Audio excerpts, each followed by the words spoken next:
Você viver a história das pessoas que estão em situações de vulnerabilidade, em situações de grande necessidade de compreensão, de informação, de uma série de aspectos, essas histórias nos transformam. Como é que a gente respeita a privacidade, o pudor e uma série de coisas se a gente não tem uma estrutura adequada, né? Como é que eu valorizo a participação da família, na manutenção da família junto com o paciente, se eu não tenho uma estrutura mínima para ele ficar? Né? Ele mal vai ter, às vezes, uma cadeira, como é que ele vai dormir, como é que ele vai comer, o acompanhante, vamos dizer, o seu familiar. Então, a estrutura também interfere, né, nesse cuidado centrado na pessoa. Quanto mais a gente conseguir se comunicar adequadamente com o paciente, maior são as chances de a gente ter um atendimento seguro e a experiência dele vai ser melhor, sem sombra de dúvida. Então, quanto mais eu passo informações, até para tomada de decisão, na hora de se estabelecer um diagnóstico, estabelecer um tratamento, essa comunicação é fundamental. É o primeiro passo, eu diria assim, em termos de qualidade, segurança e experiência do paciente. Como é o clima da organização? Como as pessoas se sentem aqui dentro? Ela tem que estar bem para entregar o seu melhor. Isso é uma coisa. E outra é fazer com que os diversos profissionais, que não só os da saúde que se formaram para isso, estejam inseridos nessa questão.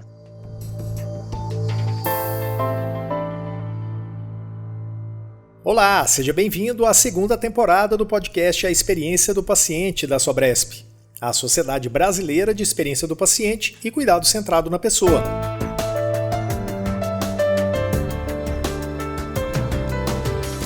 Hoje a gente vai falar sobre cuidado centrado na pessoa, um tema extremamente relevante para o cenário da saúde brasileira hoje.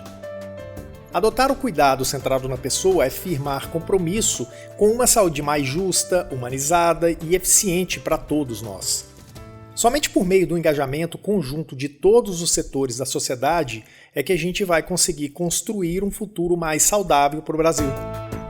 E eu ouvi a Carla Ledo, a nossa diretora científica, e eu perguntei para ela: Carla, conta pra gente mais sobre esse tema e sobre quem é que a gente vai entrevistar hoje no podcast. Nós vamos falar de modelo assistencial de cuidado centrado na pessoa. Cada instituição tem o seu modelo desenhado e implantado. A grande maioria, tem o seu modelo de prática baseada em evidência. Tem aí um olhar voltado para a educação e capacitação e desenvolvimento das equipes. Tem uma parte também voltada para a gestão de cuidado baseado no relacionamento ou gestão participativa. A entrega de assistência com excelência, uma entrega de assistência integral ao paciente, mas ela precisa ter também toda uma integração e um equilíbrio entre a entrega para o paciente, entrega de valor, a entrega de cuidado também para o colaborador, para as equipes médicas, porque nós estamos falando de cuidado centrado na pessoa. Então, nós queremos conhecer a prática e o modelo assistencial do Hospital Oswaldo Cruz. Para isso, a Fátima Gerolin, que é a diretora assistencial de lá, vai compartilhar conosco o modelo, quais são os seus desafios, os seus aprendizados durante toda essa jornada que ela está na instituição. Ela gentilmente aceitou o nosso convite, então aqui já quero agradecer a Fátima pela generosidade. A Fátima é membro também da Sobresp, então para nós é um privilégio e um prazer tê-la conosco. Eu quero aproveitar e fazer um convite a vocês da Conexão Sobresp, que vai acontecer no dia 30 de abril, onde nós vamos abordar o tema relacionado à experiência do colaborador, também aí como algo que é importante para a entrega e melhor experiência do paciente. E com os nossos convidados, vocês vão ter a oportunidade também de conhecer duas instituições que têm aí as diretoras falando sobre um modelo assistencial e como tem sido essa entrega de cuidado centrado na pessoa, aqui voltado para o colaborador. Então, estejam conosco, aproveitem esse momento tão importante que é o nosso podcast mas também a conexão Sobresp, que veio ao encontro esses dois temas extremamente relevantes e que estão integrados. E se você ainda não conhece muito sobre a Sobresp, siga a gente nas redes sociais. E aqui no podcast, favorita a experiência do paciente no seu tocador preferido. E se você estiver ouvindo a gente pelo Spotify, responde a enquete. Na sua opinião, qual a importância do modelo de cuidado centrado na pessoa para o futuro da saúde no Brasil? Vamos começar? Ajusta aí os seus fones de ouvido e vem comigo. Eu sou Túlio Fonseca e é um prazer estar com você neste episódio.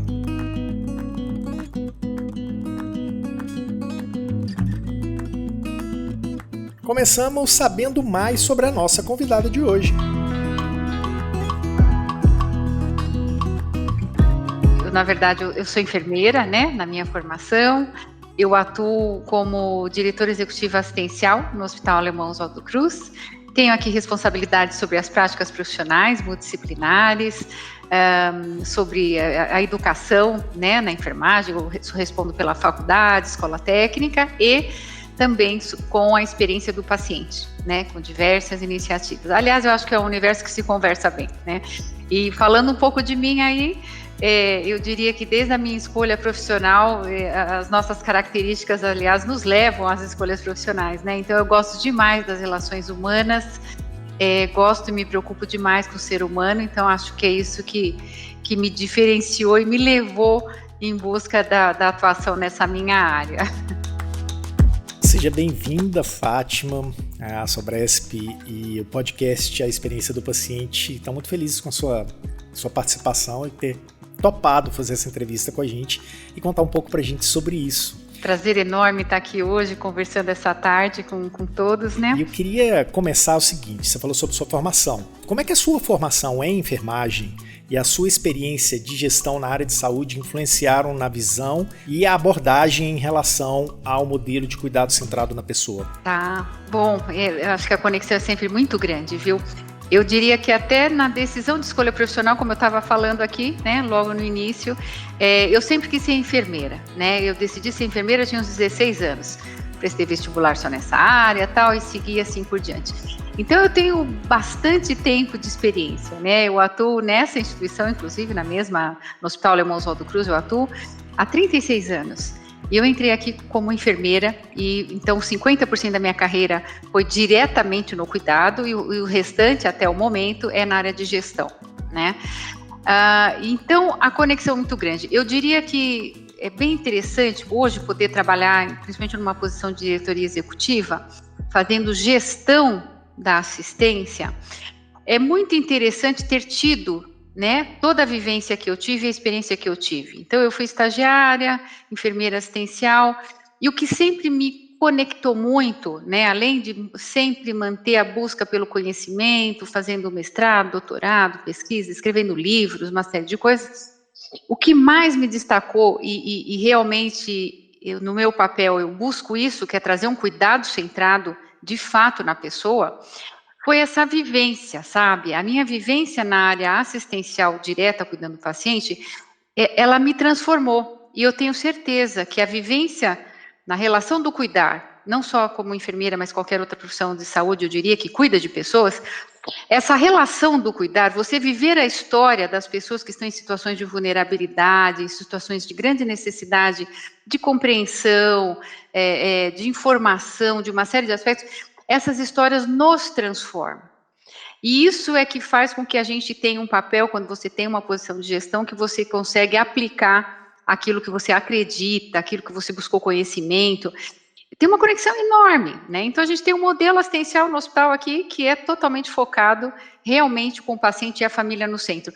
E eu sustento, como nesse papel que eu ocupo, obviamente tem os demais diretores, mas eu contamino a todos com isso, né? Tudo aquilo que eu vivi.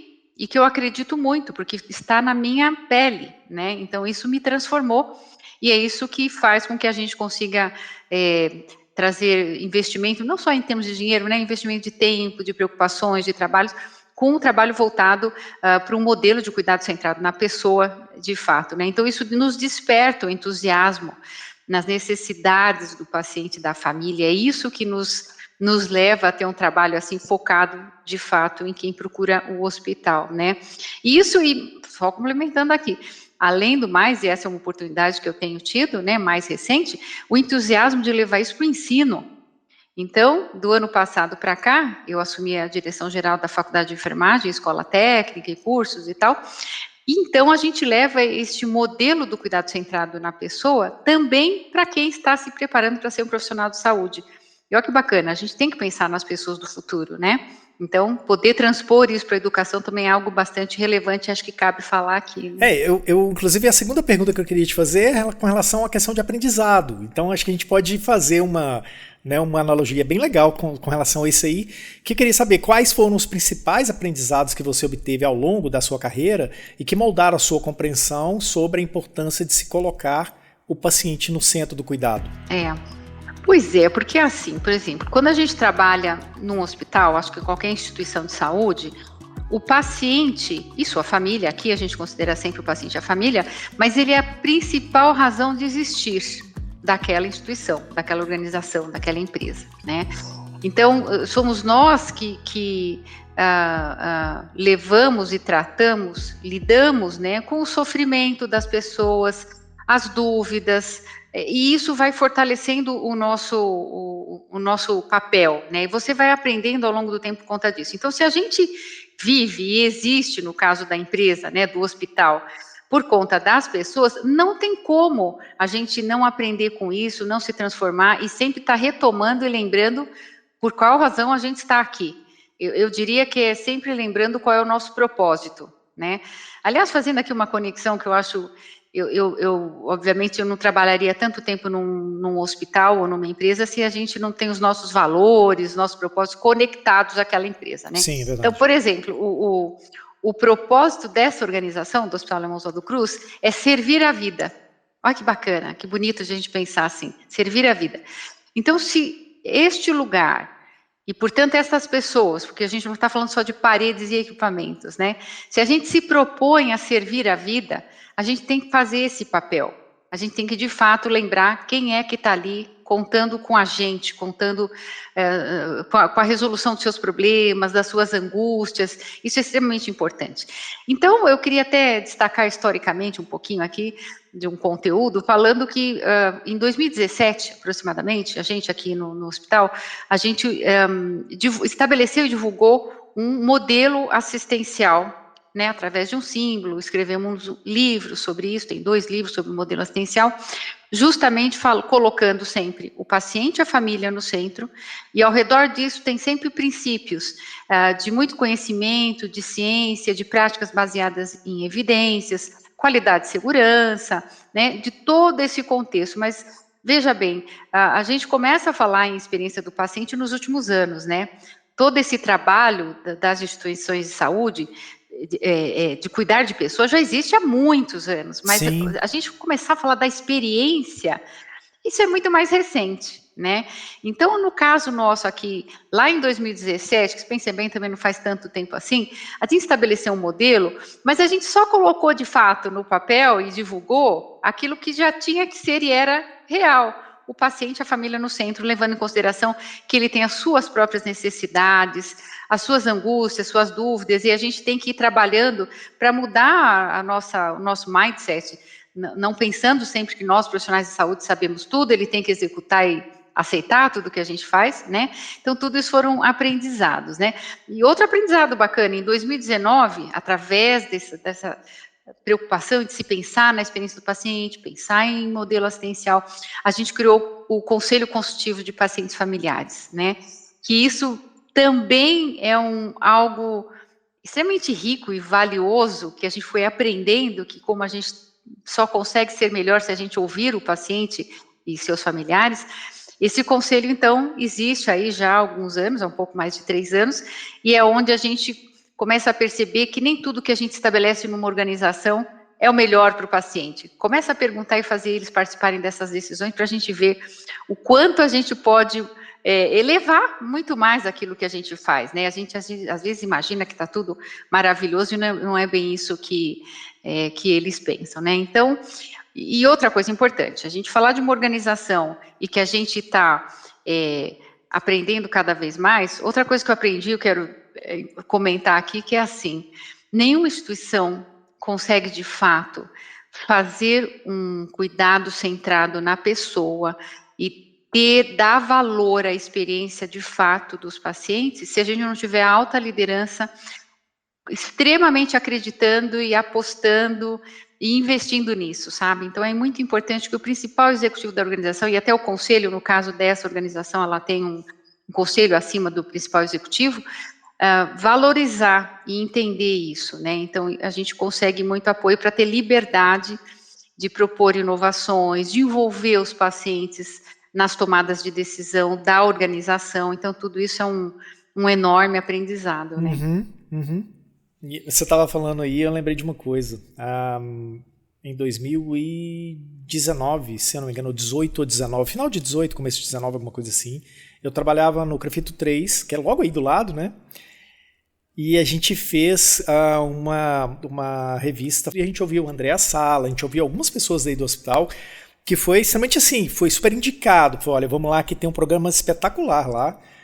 Isso ficou registrado uma revista incrível que a gente fez. Acho que foi um negócio. Você estava falando, eu estava rememorando, não lembrei disso. É isso mesmo. E nós, assim, o grupo que desenvolveu, que estabeleceu o modelo assistencial aqui do hospital, porque isso é uma característica quando a gente coloca o paciente centrado, né? O cuidado é centrado no paciente, você tem que fazer tudo de forma multidisciplinar. Não importa se é o fisioterapeuta, se é o enfermeiro, se é o farmacêutico, se é o psicólogo, se é o médico, né? Então, e nós construímos esse modelo, divulgamos, e até hoje fazemos muitos trabalhos, né, para manter essa chama acesa com todos os profissionais. E aí, levar esse entusiasmo a todos, principalmente as lideranças, é fundamental, né? Você falou aí do Conselho de Fisioterapia, e eu me lembrei, isso está conectado, né? Trabalhar em equipe. A história de mim com relação ao paciente começa um pouco nisso, por isso eu sou um pouco xiita nessa história. Mesmo sendo de comunicação, eu sou publicitário e tal. Então, tudo a ver, mas tudo a ver. Exatamente, a gente tem que ter cuidado com o paciente. Ela nasce um pouco ali nos conselhos que, né, buscam isso em sua essência, né? Bom, você estava falando uma coisa com relação à questão de ensino, da própria faculdade. Eu queria te perguntar uma coisa e ver se cabe, né, nesse episódio. Você trabalhando agora com turmas novas, com uma geração nova na faculdade, tem diferença para a questão do cuidado centrado na pessoa? Tem alguma diferença entre geracional que a gente pudesse falar? O que você traz para a gente de experiência? Isso está fora do roteiro, mas eu acho que pode ser legal. Pois é, eu entendo na minha experiência, que não é de pouco tempo, né, que existe sim uma diferença das gerações, né? Quando eu penso na minha geração, lá atrás, quando eu me formei, isso já faz bastante tempo, eu me formei em 1986, né, existiam pessoas, né, principalmente da minha área, que era de enfermagem, assim como eu, empolgadíssimos com a profissão, e nós éramos dedicados, assim, a vida era integral para isso. Então, a gente estudava uma faculdade em período integral, inclusive, né, eu estudei na USP, de final de semana, sábado e domingo, fazia estágio aqui, no Hospital Oswaldo Cruz, e as pessoas se comprometiam, ninguém desistia, inclusive, da faculdade, era raríssimo alguém desistir e seguir a carreira. Eu tenho ainda colegas que trabalham aqui comigo, assim por diante e tal. Hoje em dia, esse cenário é um pouco diferente, né? Nós temos aqui até experiência, além da nossa própria faculdade e a escola técnica, nós temos um programa de estágio extracurricular que a gente pega graduandos no último ano de enfermagem, assim por diante. E a gente percebe que as gerações de hoje, assim, elas são muito mais imediatistas, né? As pessoas querem resolver tudo rápido, rapidamente querem ver, por exemplo, se aquele trabalho se conecta com ela ou não, senão ela sai, né? Então, tem sido muito mais difícil de fazer com que os jovens, primeiro, se interessem pelas profissões do cuidar, né? E, aliás, pensa no mundo. Quantos países estão enfrentando tanta dificuldade? Eu converso muito com pessoas da Alemanha, até com a própria cônsul da Alemanha, a gente já conversou muito, e eu fui lá, enfim, em alguns hospitais. Eles têm uma dificuldade enorme de atrair os jovens para querer trabalhar nesta área de enfermagem. No Brasil, a gente ainda atrai, mas ainda assim está difícil, porque as gerações são outras, são diferentes, então é difícil de ter o comprometimento das pessoas, né? Talvez também porque nos dias atuais a gente tem tantas opções de carreiras, de formações, muito menos do que tinha na época que eu me formei. Então, hoje, o leque de opção é enorme, né? Então, as pessoas que vão chegar até o fim de um curso, no caso de enfermagem, são aquelas que normalmente realmente têm muito interesse, querem muito cuidar de pessoas, já é algo que vem além da história de vida dela, do perfil da própria pessoa e assim por diante, né? E nós temos, por exemplo, na minha faculdade, a gente tem um desafio grande, eu dou algumas aulas de vez em quando, de levar esse entusiasmo, de levar a importância dessas relações, né? É uma pena, eu particularmente gostaria, assim, que os jovens, quando estão estudando ainda para ser um profissional de saúde, falo mais da enfermagem, porque é meu universo de maior conhecimento, mas as demais também, começassem a ter uma compreensão do que esta relação do cuidar é capaz de fazer por si mesmo, por você, né? O quanto isso te torna um ser humano melhor, porque aí a gente começa a ser um melhor profissional, ser um melhor amigo, ser um melhor tudo. É verdade, você começa a compreender o cenário da humanidade, né? Sim, exatamente. Até sem querer fazer propaganda, mas eu vou ter que falar disso. Um dos livros que nós escrevemos, o título do livro é O que aprendi cuidando de você. Então, são entrevistas com profissionais de saúde, onde a gente conta várias histórias vividas nessa relação do cuidar dentro do hospital, e o que estas histórias nos transformou, o que isso modificou a minha vida. E lá conta várias histórias até de superação, às vezes tem pessoas que querem desistir da profissão, mas que aquelas relações fortaleceram a importância de eu me manter nela, porque eu sou importante para a humanidade. Tipo assim, é algo que vai muito mais do que eu vou ter um super emprego, vou ganhar um baita salário. Isso é muito maior, né? Então, é difícil despertar isso nas pessoas. Muitas vezes só uma formação não garante, né? Então, o jovem de hoje quer tudo rápido, mas você precisa de um tempo, experimentando a profissão e vivendo isso e se transformando, para que você permaneça isso e se sinta feliz. Você tem que ser feliz naquilo que você faz, principalmente na área da saúde. Quando você trabalha no hospital, grande parte da sua vida, de verdade, é consumido dentro do hospital, né? Então, se você não for feliz, para que vai fazer isso, né? Gastar sua vida com algo que você não é feliz. Então, a gente tem que encontrar a felicidade. Então, para quem gosta muito da relação humana e tal, é uma maravilha. Você está fazendo aquilo que você gosta e ainda você ganha dinheiro. Tipo assim. Sim, é verdade. E isso é difícil ensinar para o jovem, né? Ele precisa viver, tem que ter um pouco mais de paciência, né? Então, é diferente, é uma geração diferente, né? Bom, a gente pode falar de mais desafios ainda, né? Quais são os principais desafios enfrentados na promoção de um modelo de cuidado centrado na pessoa? E como, isso no Brasil, né? E como o Hospital Alemão Oswaldo Cruz tem lidado com esses desafios? Sim, bem importante, bem importante. Falando um pouco aí de Brasil, vamos pensar assim, nós temos muitos desafios e que dificultam de fato a gente colocar o paciente no centro de tudo que a gente faz, né?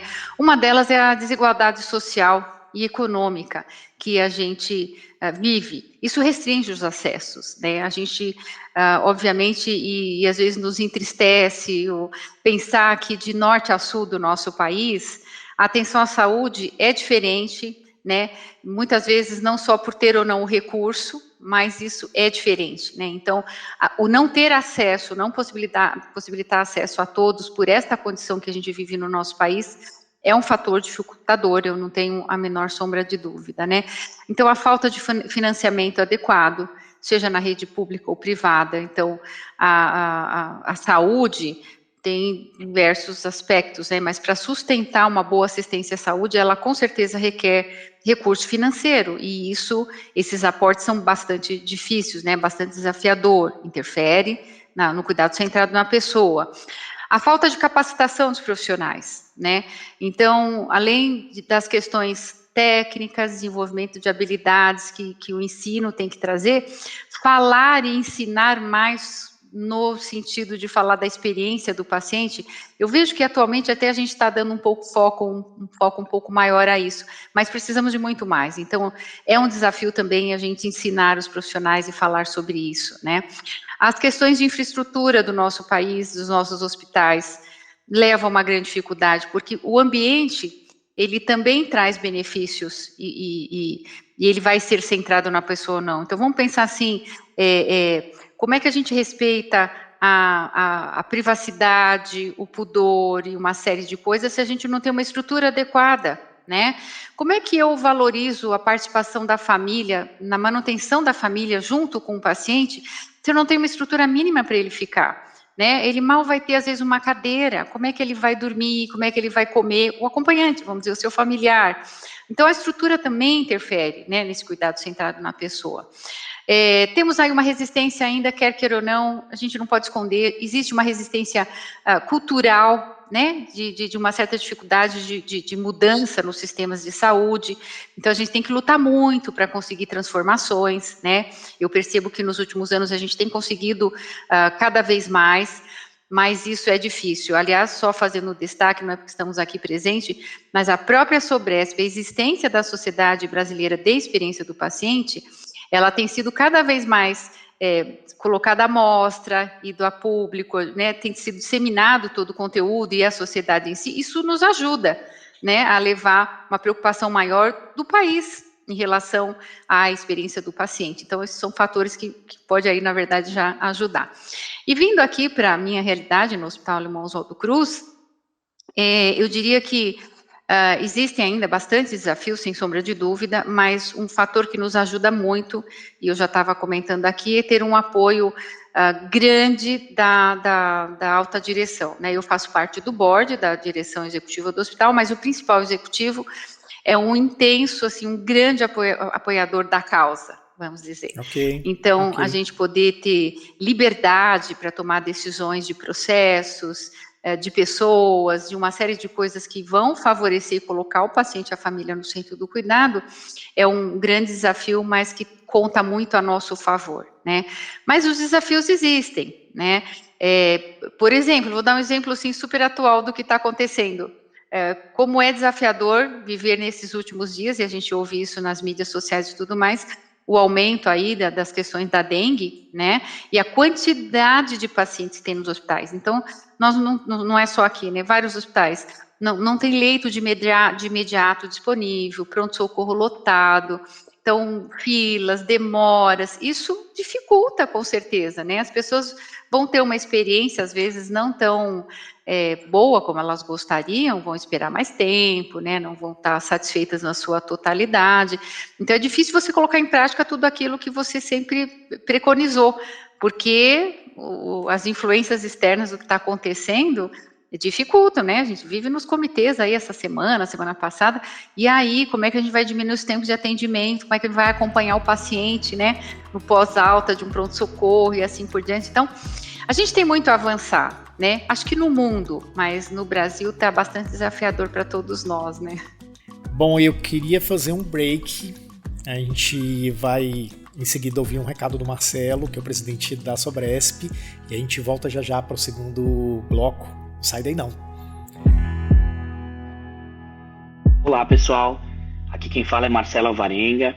Eu estou como atual diretor-presidente da Sobresp e eu venho aqui fazer um convite especial para que você possa participar conosco do Congresso Internacional da Sobresp 2024. O nosso evento acontecerá entre os dias 18, 19 e 20 de setembro e ele será um congresso cuja temática vai abordar a integração do ecossistema de saúde com foco na experiência humana.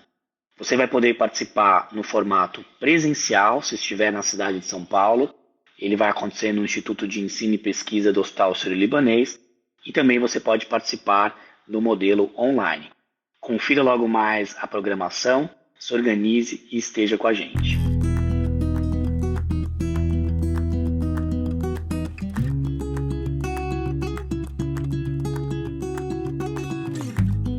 Bom, a gente está de volta e eu queria saber da Fátima como a abordagem centrada na pessoa impacta diretamente na qualidade e na segurança do cuidado que é oferecido aos pacientes no ambiente hospitalar brasileiro. E quais os resultados observados até o momento? Bem importante a pergunta, viu, Túlio? Realmente tem uma conexão muito grande, né? Sabe que eu vim tendo essa percepção nos últimos anos, né? E você vê a vivência que vai mostrando certas coisas para nós. Mas tudo aquilo que é feito e pensado, né, nas questões de qualidade e segurança tem uma qualidade, tem uma relação muito grande com a experiência do paciente, com o cuidado centrado nela, né? Então, se eu tenho um cuidado centrado na pessoa, é uma condição obrigatória ter uma estrutura que, de fato, promova um atendimento de qualidade e com segurança para o paciente, né? Não dá para a gente pensar que ele não é centrado, não adianta a gente fazer diversas iniciativas relacionais, por exemplo, o paciente está sendo atendido, se a gente não tiver algo que dê a maior garantia possível de um atendimento seguro, né? Eficaz, mas seguro, né? Com menor risco de ocorrência. Então, a segurança do paciente, eu diria que ela vai começar principalmente se a gente conseguir ter uma comunicação eficaz. Então, quanto mais a gente conseguir se comunicar adequadamente com o paciente, maior são as chances de a gente ter um atendimento seguro e a experiência dele vai ser melhor, sem sombra de dúvida. Então, quanto mais eu passo informações, até para tomada de decisão, na hora de se estabelecer um diagnóstico, estabelecer um tratamento, essa comunicação é fundamental. É o primeiro passo, eu diria assim, em termos de qualidade, segurança e experiência do paciente. Então, a comunicação, que ela tem que ser bilateral, né? Então, o profissional de saúde, ele tem que saber ouvir, inclusive, né?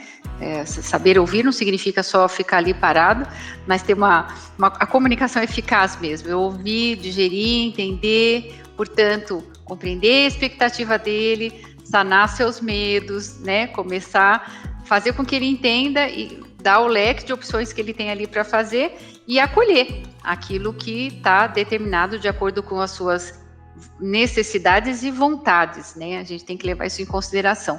Outro aspecto, além da comunicação, além da tomada de decisão, é realmente você conseguir respeitar a decisão que ele for tomar, né? Eu acho que isso é fundamental. Então, a gente, mesmo sabendo que um determinado tratamento é a melhor indicação e recomendação científica, você tem que saber se comunicar e explicar tudo isso para ele, mas ele ainda assim pode decidir não seguir, você vai ter que acolher e acompanhar, por exemplo, né? Sim, então, sim. Respeitar a autonomia do paciente, né? Se você não respeitar essa autonomia e esse conhecimento, as suas necessidades e vontades e tudo mais, a gente não consegue personalizar o cuidado, de jeito nenhum, né? Então, isso é extremamente importante. E tudo isso vai reduzir muito erro, né? Então, só para dar um exemplo, eu acho super bacana, estou lembrando agora aqui de comentar, nesse conselho consultivo de pacientes familiares que eu comentei, a última abordagem que nós levamos para esse grupo, são 25 pessoas que participam, né? Nós levamos para eles de que forma eles poderiam nos ajudar em termos de segurança do paciente, né? Em termos de alguns aspectos, levamos situações práticas. Quando você vai receber uma medicação, você costuma perguntar para que é aquele medicamento, quais são as reações que aquele medicamento pode dar. Se você tem alguma dúvida se aquele medicamento é mesmo para você, não é de outro paciente, você pergunta, você pede para ver seu prontuário. E muitas pessoas nesse conselho, eles até falavam, nossa, eu não sabia nem que eu podia perguntar. Olha só, então a gente precisa comunicar à população, né, as pessoas, que ela tem esse direito. É direito, né? E quanto mais ela fizer isso, mais ela vai ajudar na segurança do seu próprio atendimento da saúde, né? Então, quantas situações não são barradas, aí o paciente fala, nossa, mas eu tomei o medicamento há meia hora, é isso mesmo? Você pode ver no prontuário, o profissional vai ver lá, não, realmente, desculpa, não era para o senhor, né? Essas coisas podem acontecer. Então, é dar liberdade e o paciente participar até de situações como essa, né? Então, nessa abordagem, quando a gente fala que tem uma abordagem centrada na pessoa, a gente poder ter um conselho consultivo e testar com eles aquelas iniciativas que a gente quer ter, vale super a pena, né? A próxima reunião que nós vamos ter, que vai ser semana que vem, inclusive, o tema vai ser higiene das mãos. A gente quer entender com eles como que é isso, como é que eles veem, se eles até cobram profissional, né? Se eles entendem que é uma obrigação de todos, enfim. Trazer essa discussão, porque aí sim a gente está, de fato, colocando o paciente envolvido, né, nessas tomadas de decisões e tudo mais, e isso vai interferir na qualidade de segurança dele, sem sombra de dúvida. E só mais uma coisa, Túlio, a gente sempre fala dele, ele, paciente, na verdade nós estamos falando de todos nós. Nós, seres humanos, em qualquer momento, em algum momento, nós seremos um paciente. Se já não fomos, né, ou estamos sendo, podemos ser, né? Então, é interessante a gente falar sobre isso, porque às vezes a gente se coloca numa terceira pessoa, mas isso tudo que a gente está organizando no mundo é para nós todos, para nós seres humanos. Quanto melhor a gente fizer, melhor nós vamos ser cuidados, com mais segurança, com mais qualidade. Então, é uma ação para todos nós, não é algo que independe, né? Bom, é interessante isso que você está falando e talvez a gente puxe uma questão de integração, né? E aí vem a próxima pergunta, né? Como é que você acredita que a integração, aí agora já entre os profissionais de saúde, como é que ela pode fortalecer a abordagem centrada na pessoa e quais as estratégias que você tem adotado para promover essa integração em sua prática profissional, diariamente e etc. Muito bom, Túlio, a pergunta é bastante oportuna mesmo, porque assim, se a gente pensar nas necessidades de saúde ou necessidades individuais de cada pessoa, a resolução delas para o paciente em si, tanto faz de que profissional é, né? Cada um vai ter suas competências, né? O médico faz a cirurgia, sei lá, o fisioterapeuta vai acompanhar no pós-alto e estabelecer a recuperação do paciente, cada um tem o seu papel. Mas, se nós não trabalharmos em conjunto, os resultados não vão ser tão rápidos e tão bons quanto é possível ser quando você trabalha com as diversas categorias profissionais em conjunto. Aliás, eu me lembro quando eu iniciei na área assistencial, cada profissional trabalhava muito nos seus nichos. A equipe médica, a fisioterapia, a nutrição, a psicologia, a farmácia, a enfermagem e tal. Inclusive, existiam os registros profissionais da sua avaliação, da sua evolução, tal. Isso, ao longo do tempo, a gente foi percebendo que não é o mais importante. Então, não é a evolução do enfermeiro, a evolução do fisioterapeuta, é a evolução do paciente. Então, quanto todos os profissionais podem pensar nas necessidades de resolução e evolução do bem-estar ou da manutenção de um paciente, o que todos aqueles profissionais juntos podem fazer para alcançar a mesma meta do cuidado, né? Então, isso é desafiador, mas é extremamente importante. Se um paciente que é submetido, vamos dizer, ele foi lá e colocou uma prótese no quadril, né, foi submetido a uma cirurgia de prótese, o que todos os profissionais juntos vão fazer para que ele ande rápido, comece a se movimentar, comece a ter autonomia? Todo mundo pode trabalhar em prol dele. O que a nutrição vai fazer, a fisioterapia, assim por diante. Então, por exemplo, as reuniões, os rounds, né, que se tem dentro da UTI ou dentro de unidade de internação, onde todos os profissionais vão junto ao paciente e em algumas instituições conseguem fazer isso junto com a família, inclusive, e discutem aquela situação e combinam quais são os próximos passos para atingir as melhorias, as metas, né, que estão sendo planejadas. E até levar em consideração o que do ponto de vista do paciente é melhor para a necessidade dele, né? Então, a gente, além de tudo, tem que ouvir o paciente. Então, trabalhar em conjunto vai trazer melhores resultados e com tempo mais curto, o que é melhor para todo mundo, né? Então, hoje em dia, não dá para se conceber que a gente não vai trabalhar em conjunto. No nosso caso, aqui no Hospital Alemão Oswaldo Cruz, no nosso modelo assistencial, ele estabelece realmente um trabalho em equipe, e são os mesmos, esse é o esforço, né, aí uma questão mais da gente fazer, como a gente faz a gestão das equipes, a organização dos times, que são as mesmas pessoas trabalhando com os mesmos pacientes pelo maior tempo possível. Então, se eu tenho um enfermeiro, farmacêutico, médico, e o nutricionista daquele paciente, desde a internação até a alta, a quantidade maior de dias possível serão os mesmos profissionais cuidando dele. Por quê?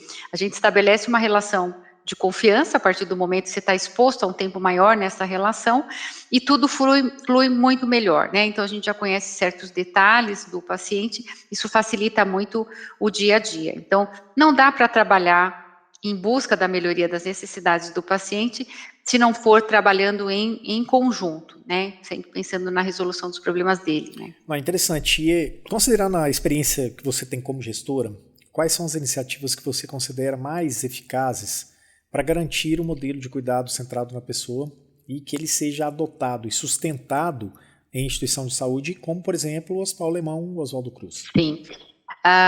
Bom, desde que nós, vamos dizer assim, estabelecemos ou publicamos o nosso modelo assistencial, não que isso não existisse antes, mas a gente tornou isso mais concreto e público, né? Algumas coisas a gente não pode, tem que percorrer o tempo inteiro. Uma delas é investir muito em educação e treinamento contínuo. Então, a gente tem que continuamente fazer, são muitas ações, muitas iniciativas, então, de tempos em tempos, tem que retomar com o time e fazer os treinamentos. Quem dirá os treinamentos admissionais? Todo colaborador que entra, ele recebe um treinamento e nele envolve questões do modelo assistencial. Então, todos os princípios que norteiam o cuidado centrado na pessoa, tudo aquilo que é valorizado nessa organização, a gente também faz um treinamento na admissão. 100% dos colaboradores têm que ser treinados nela, né? Então, também promover uma cultura que valorize a colaboração multiprofissional, mas ímper, né, na verdade.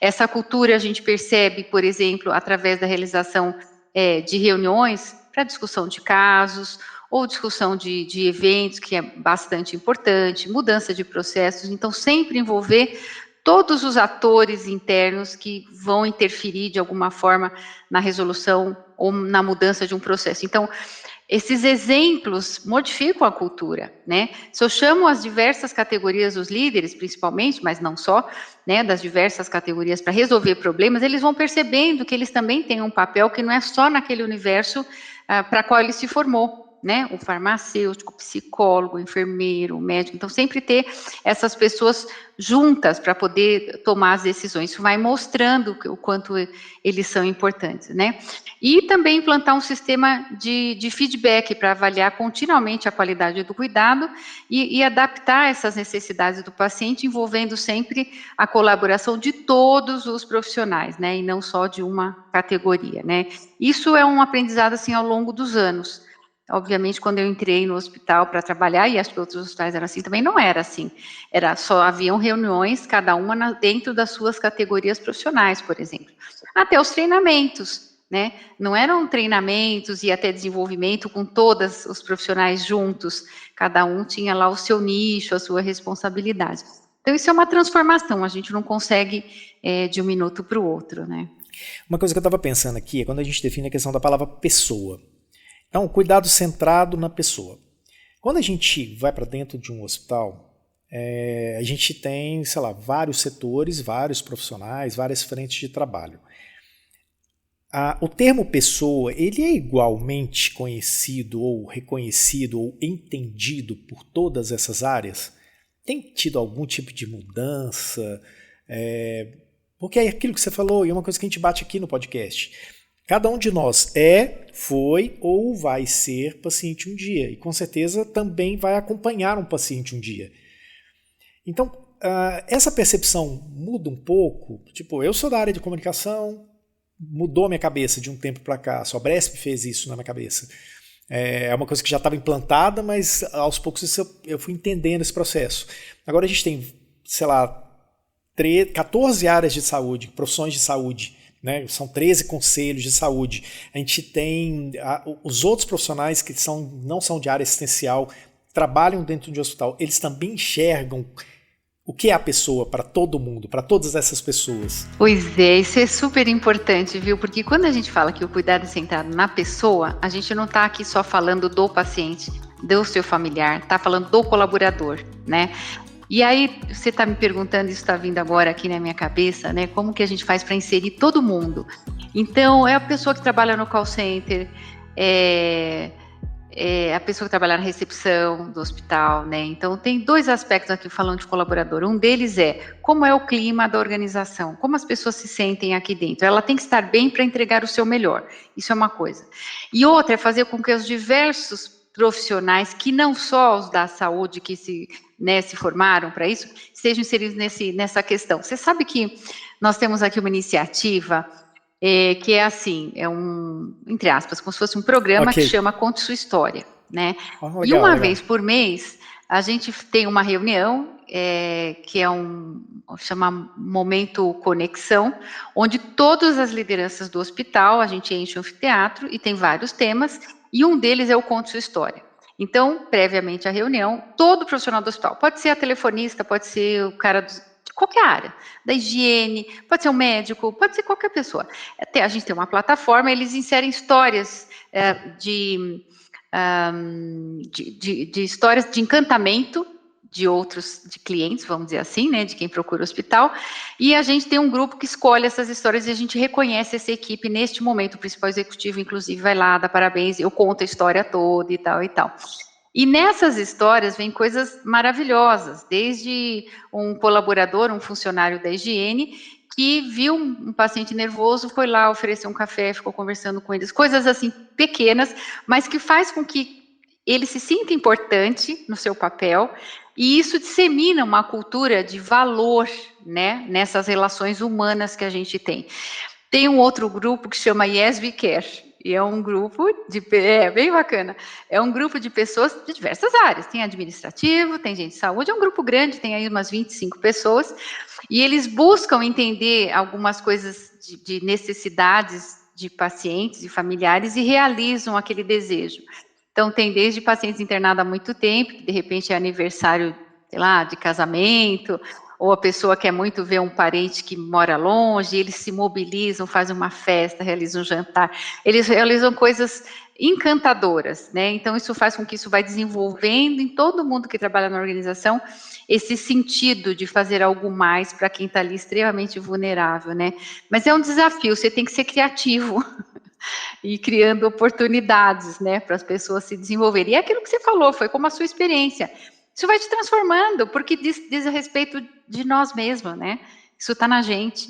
A gente vai conseguindo se colocar no lugar, né? A gente falou de duas coisas bem legais aí, que é a questão do encantamento, de ser encantador, de ser encantado e tudo mais. E a gente falou também da questão do colaborador.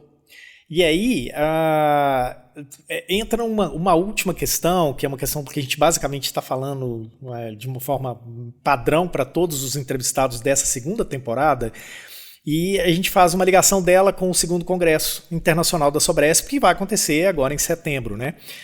Aí, para finalizar esse episódio, eu queria saber o seguinte, explorando o tema do segundo Congresso, como é que o modelo de cuidado centrado na pessoa pode contribuir para a integração do ecossistema de saúde com foco na experiência humana? Pois é, eu entendo assim que esses diversos atores, né, do sistema de saúde que podem colaborar de forma mais eficaz, então quanto, por exemplo, um evento como esse que vai acontecer, o quanto a gente consegue compartilhar informação da importância de ter o paciente no centro, né, das nossas tomadas aí de decisão, e levar sempre uma compreensão do que é um cuidado integral, cuidar do paciente integralmente. Então, todos os conceitos que a gente conseguir levar, e num evento como esse que vai ter da Sobresp e tudo mais, essas informações, experiências, coisas mais tangíveis, isso vai transformando,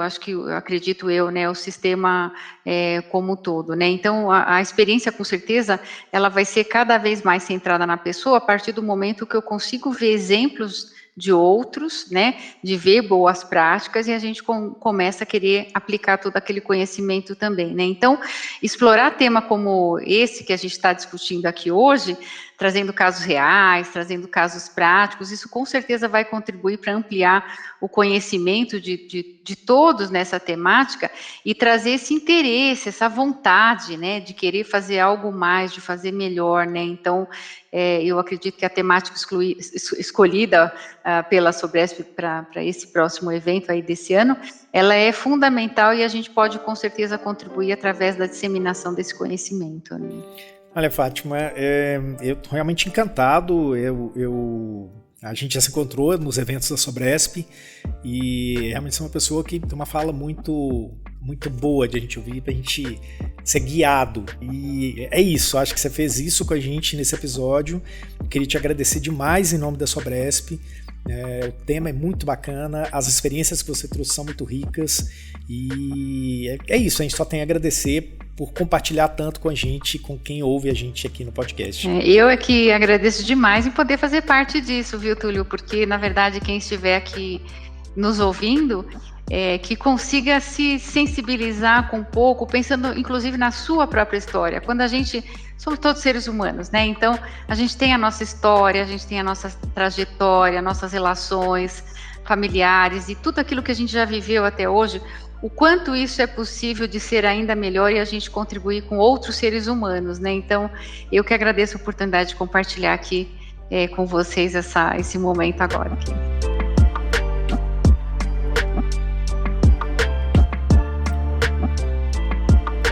Fim desse episódio sobre cuidado centrado na pessoa. E aí, o que você achou? Conta pra gente. Hoje eu conversei com a Fátima Gerolin, que é diretora executiva assistencial do Hospital Alemão Oswaldo Cruz, em São Paulo.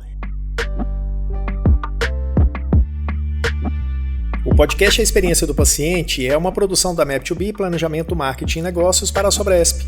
Curtiu o conteúdo de hoje? Então compartilha com as pessoas que você conhece e com os profissionais que precisam bastante deste recado. E favorita a gente no seu tocador preferido. Obrigado por hoje e a gente vai se ver no próximo episódio com convidados e temas imperdíveis. Bye, bye!